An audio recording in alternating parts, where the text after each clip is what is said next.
Blake Snell and Roki Sasaki are not guaranteed to start the year in the Dodgers rotation.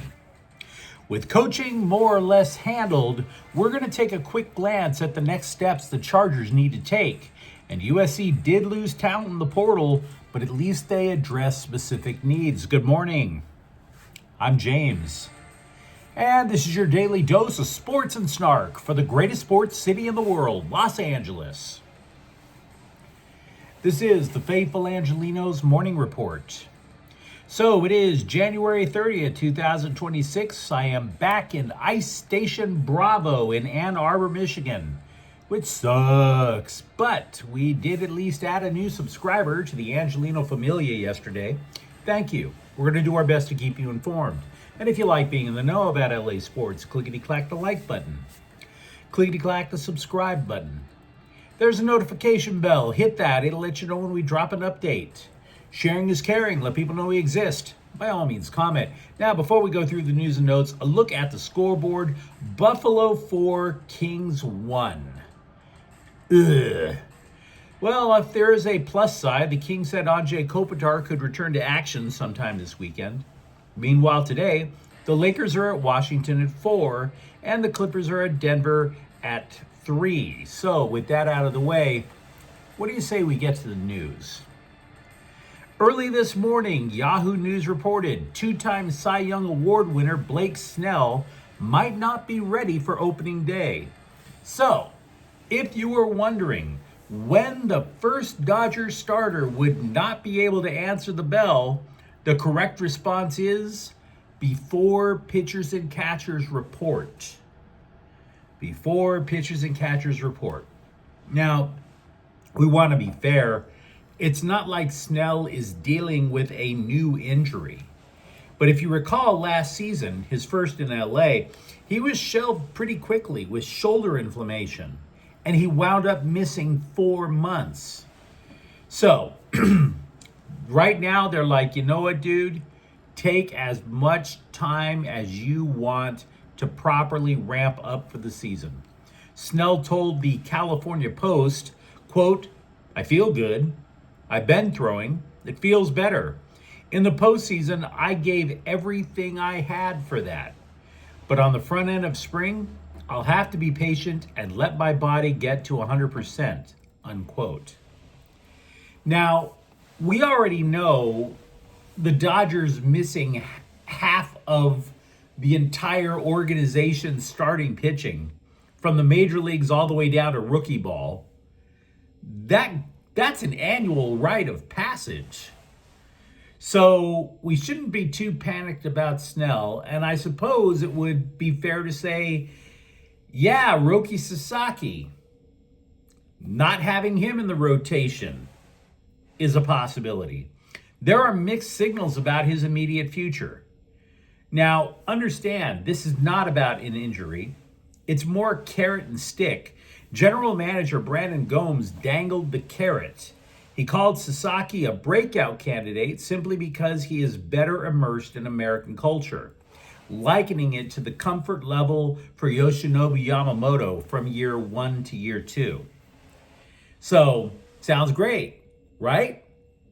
Until you get to Dave Roberts, who said that if Sasaki wants to get back into the rotation, quote, he needs to develop a third pitch. It's going to need to be something that goes left, unquote.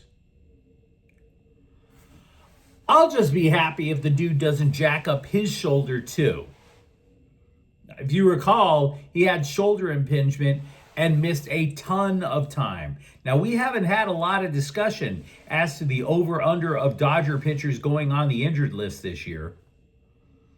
I would recommend the over if you have DraftKings or something. By the way, breaking away from pitching, Miguel Rojas said he will not represent Venezuela in the upcoming World Baseball Classic. The reason? He's 37. That's not hard to deduce. We have been keeping tabs on Dodger prospects going into spring training for a couple of reasons. One, the legions of slobbering Dodger haters claim, oh, the Dodgers never develop anyone, which is patently not true. But the other reason is to show that if said haters, not to mention a micromanaging commissioner who can't stop jerking with the grand old game, if they wind up getting a salary cap, then the Dodgers would have to theoretically cut players. And then you would need those prospects. Well, from what we have discussed from CBS, ESPN, and now The Athletic, much to the chagrin of those mouth-breathing trolls who have to be reminded to zip up their fly, the Dodgers are not going to be in a world of hurt. Salary caps do not matter much if you are as well run as the Dodgers are. How do we know this? Well, the NFL has a cap that looks like an iron chastity belt, and every time you look over your shoulder, the AFC is sending either the Chiefs or the Patriots to the Super Bowl. So a salary cap is not a death knell. And ESPN ranks the Dodgers as having the fourth best system in baseball, but tied for first in so-called quality depth. Now, what is that? I can only sketch it out because it is the latest plate of analytics turd. It goes like this.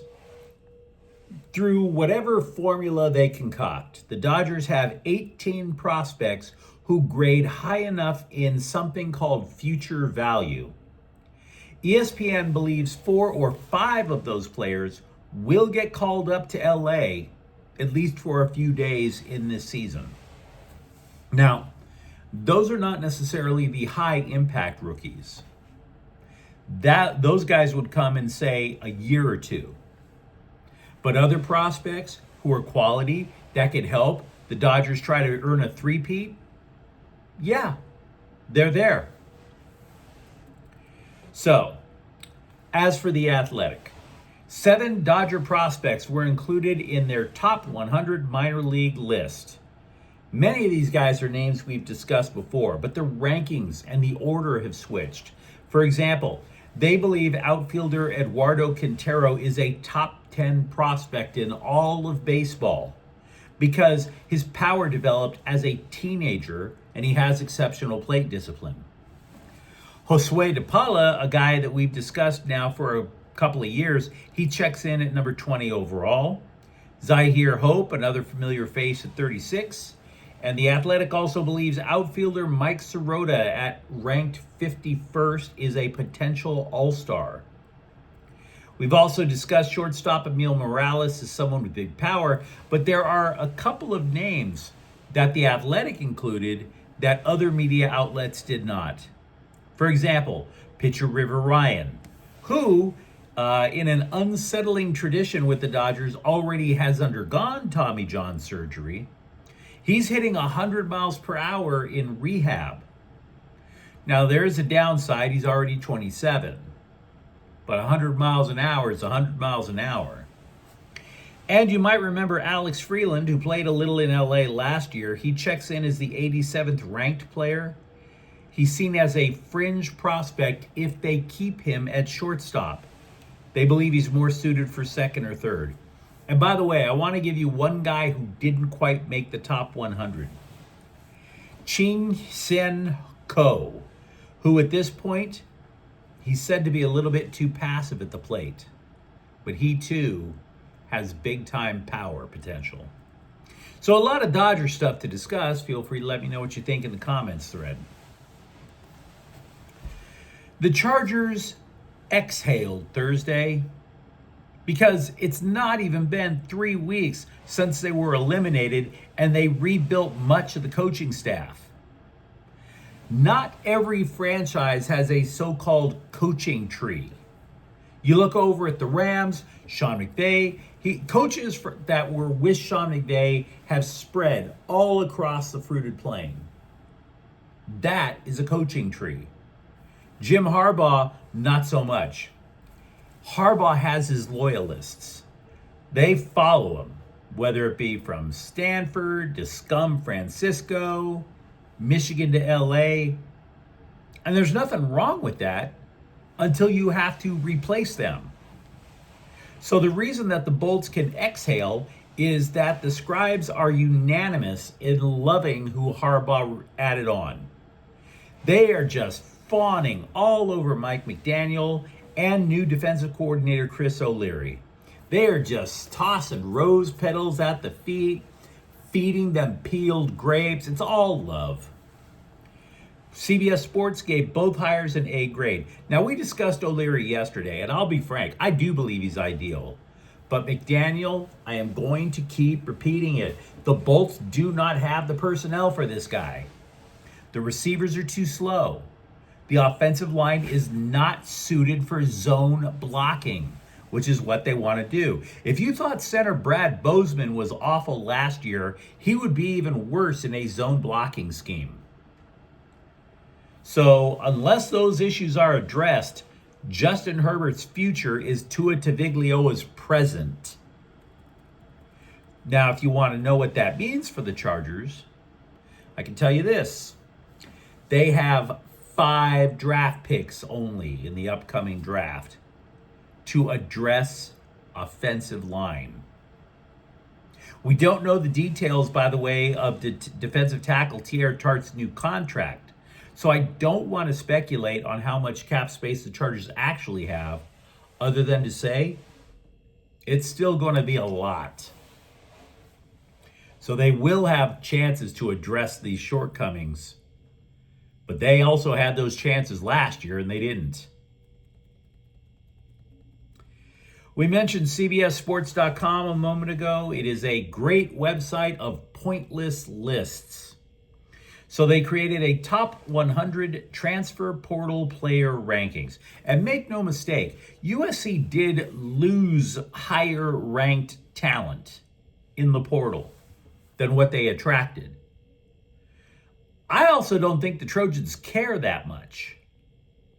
What I can tell you is that of the 2 players that they did fetch in that top 100 ranking, Terrell Anderson, formerly of NC State, yeah, he's ranked 39th, but he may just be what the Trojans receiving corps needs after losing their top 2 wide receivers. Anderson's a downfield threat. Moreover, 48th ranked Jontez Williams, formerly of Iowa State, is being called a battle-tested corner who holds up well against bigger receivers. In other words, the newbies are solving specific problems. Look, losing Hassan Longstreet is suboptimal. I don't deny that. But USC has their quarterback already. Now you might be saying, okay, dude, what about UCLA? UCLA did not lose a top 100 player in the portal, nor did they gain. So you may be dismayed knowing that Bob Chesney, out of all the work he did, that he didn't add one of those guys. But I would say in response to that,